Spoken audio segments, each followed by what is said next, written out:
우리가 학교에서 배운 절대 변하지 않을 것 같던 그런 수학 공식들 있잖아요. 그런데 만약에요, 그 규칙을 정면으로 뒤집는 아주 이상하게 생긴 부등식이 있다면 어떨 것 같으세요? 오늘 바로 그 미스터리 아첼 부라콥스키 부등식에 대해 한번 파헤쳐보겠습니다. 자, 한번 보세요. 왼쪽에 있는 건 우리한테 아주 익숙한 코시 슈바르츠 부등식이죠. 그런데 오른쪽에 있는 걸 좀 보세요. 뭔가 이상하지 않나요? 플러스가 마이너스로 싹 바뀌고 부등호 방향까지 반대예요. 완전히 거울에 비친 모습 같죠? 아니, 대체 이게 어떻게 성립할 수 있다는 걸까요?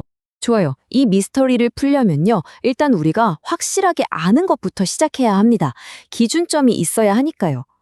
그게 바로 뭐냐? 수학에서 정말 기본이면서도 강력한 도구 중 하나인 코시 슈바르츠 부등식입니다. 그러니까 이 코시 슈바르츠 부등식은요, 변수에 어떤 실수를 집어넣던 간에 무조건 성립하는 뭐랄까 수학 세계의 헌법 같은 거예요. 아주 굳건한 법칙이죠. 자, 그럼 이 절대적인 진실을 딱 기준으로 잡고 이제 문제의 그 거꾸로 된 주장을 한번 파헤쳐 보죠. 자, 이제 드디어 오늘의 주인공 아칠 브라콥스키 부등식을 만나볼 시간입니다. 근데 이걸 그냥 이런 게 있구나 하고 받아들이면 재미없잖아요. 이건 우리가 증명해야 할 하나의 주장이다 이렇게 생각하고 같이 한번 탐험해 보는 거예요. 과연 이 이상한 주장에 어떤 진실이 숨어 있을지 지금부터 시작합니다. 바로 이겁니다. 생김새만 봐도 코시 슈바르츠랑은 완전히 반대죠. 아니, 이게 어떻게 가능하냐 싶으실 텐데 핵심은 바로 특정한 조건에 있습니다. 아무 때나 되는 게 아니란 거죠. 이 조건이 바로 이 미스터리를 푸는 첫 번째 열쇠가 될 겁니다.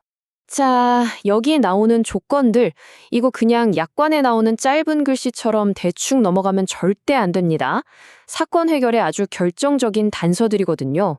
특히 저 두 번째 조건, a제곱이 b제곱 더하기 c제곱보다 커야 한다는 거. 이게 모든 증명의 출발점이니까 이건 꼭 기억해 두셔야 해요.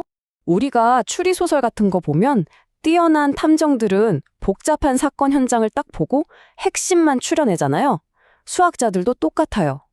이 복잡해 보이는 식을 그냥 들여다보면 머리만 아프거든요. 그래서 이걸 좀 더 명확하게 보기 위해서 아주 영리한 전략, 바로 치환을 사용할 겁니다. 자, 우리의 최종 목표는 간단해요. 저 부등식의 좌변에서 우변을 뺀 게 0보다 크거나 같다, 이것만 보여주면 끝나는 거예요. 그래서 이걸 하려고 지금 보시는 것처럼 몇 가지 치환을 할 겁니다. P, Q제곱, R제곱, 이렇게 복잡한 덧셈 덩어리들을 하나의 문자로 딱 묶어버리는 거죠.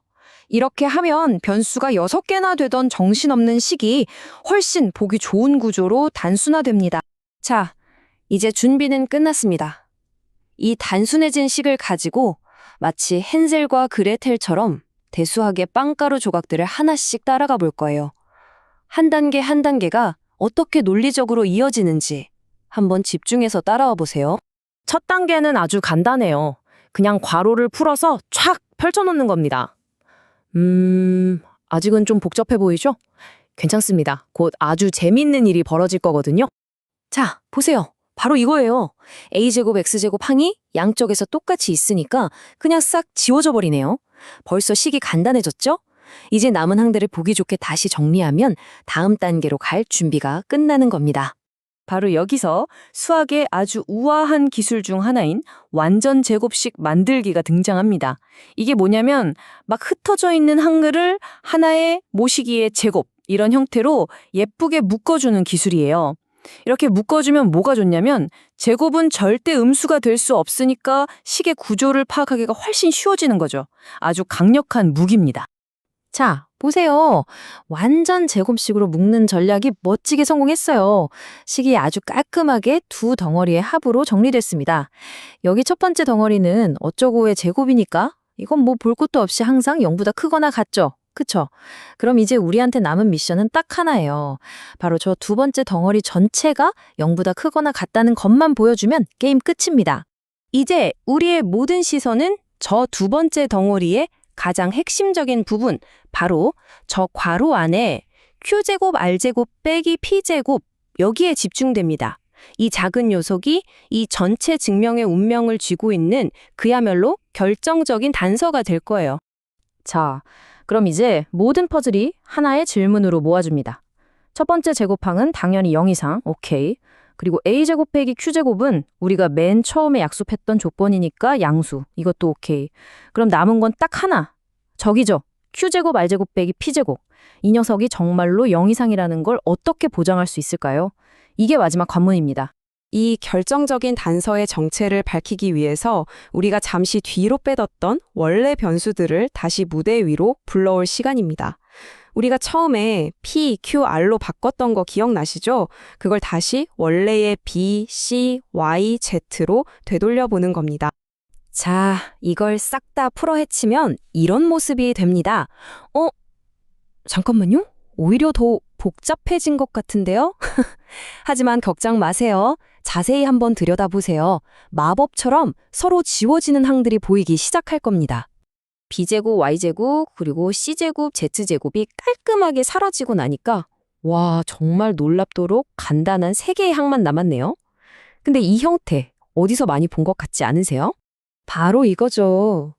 와, 그 복잡해 보였던 식이 사실은 BG 빼기 CY의 완전 제곱식이었습니다. 정말 극적인 반전 아닌가요? 모든 단서가 가리키는 범인이 바로 이 녀석이었던 겁니다. 그리고 우리는 알잖아요. 실수를 제곱하면 절대로 음수가 될 수 없다는 걸. 그쵸? 그러니까 우리의 그 결정적 단서가 항상 0보다 크거나 같다는 게 완벽하게 증명된 겁니다. 바로 이 순간 미스터리가 해결됐습니다. 자, 그럼 이제 우리가 지금까지 모은 모든 단서들을 쫙 늘어놓고 사건의 전말을 정리해 보겠습니다. 이 퍼즐 조각들이 어떻게 딱딱 맞아 떨어져서 그 이상했던 처음의 주장을 완벽하게 증명해내는지 한번 보시죠. 이 표를 보시면 모든 게 한눈에 들어옵니다. 우리가 증명하려던 식이 결국 세 덩어리로 이루어져 있었잖아요. 첫 번째 덩어리, 제곱이니까 당연히 0 이상. 두 번째 덩어리, 이건 애초에 약속했던 조건이니까 0보다 크고, 그리고 마지막 세 번째 덩어리, 우리가 방금 힘들게 밝혀냈죠? 이것도 제곱이니까 0 이상.